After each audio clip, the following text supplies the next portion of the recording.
गोवंश तस्करावर अकोला पोलिसांचा जोरदार प्रहार। पहाटेच्या अंधारात दोन पिकअप वाहनातून निर्दयतेने जनावरांची वाहतूक करणाऱ्या टोळीचा पर्दाफाश झाला आहे।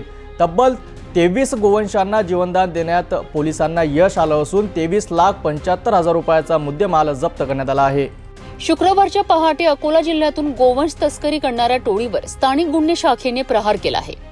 पोलीस अधीक्षक अर्चित चांडक यांच्या सूचनेनुसार पोलीस निरीक्षक शंकर शेडके यांच्या नेतृत्वात 2 विशेष पथकांनी समृद्धी महामार्गावरून येणाऱ्या वाहनांवर सापळा रचून कारवाई केली आहे। 2 पिकअप वाहनांमधून निर्दयतेने कोंबलेली 23 गोवंश जनावरे मिळून आली।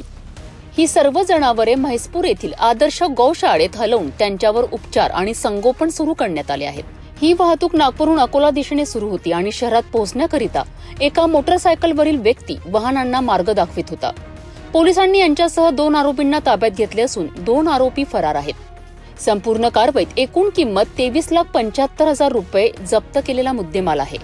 ही कामगिरी पोलीस अधीक्षक अर्चित चांडक, अप्पर पोलीस अधीक्षक अभय डोंगरे यांच्या मार्गदर्शनाखाली करण्यात आली आहे। गोवंश वाहतुकीसारख्या गंभीर आणि अमानवीय गुन्हा रोखण्यासाठी अकोला पोलिसांनी दाखवलेली तत्परता निश्चितच कौतुकास्पद आहे।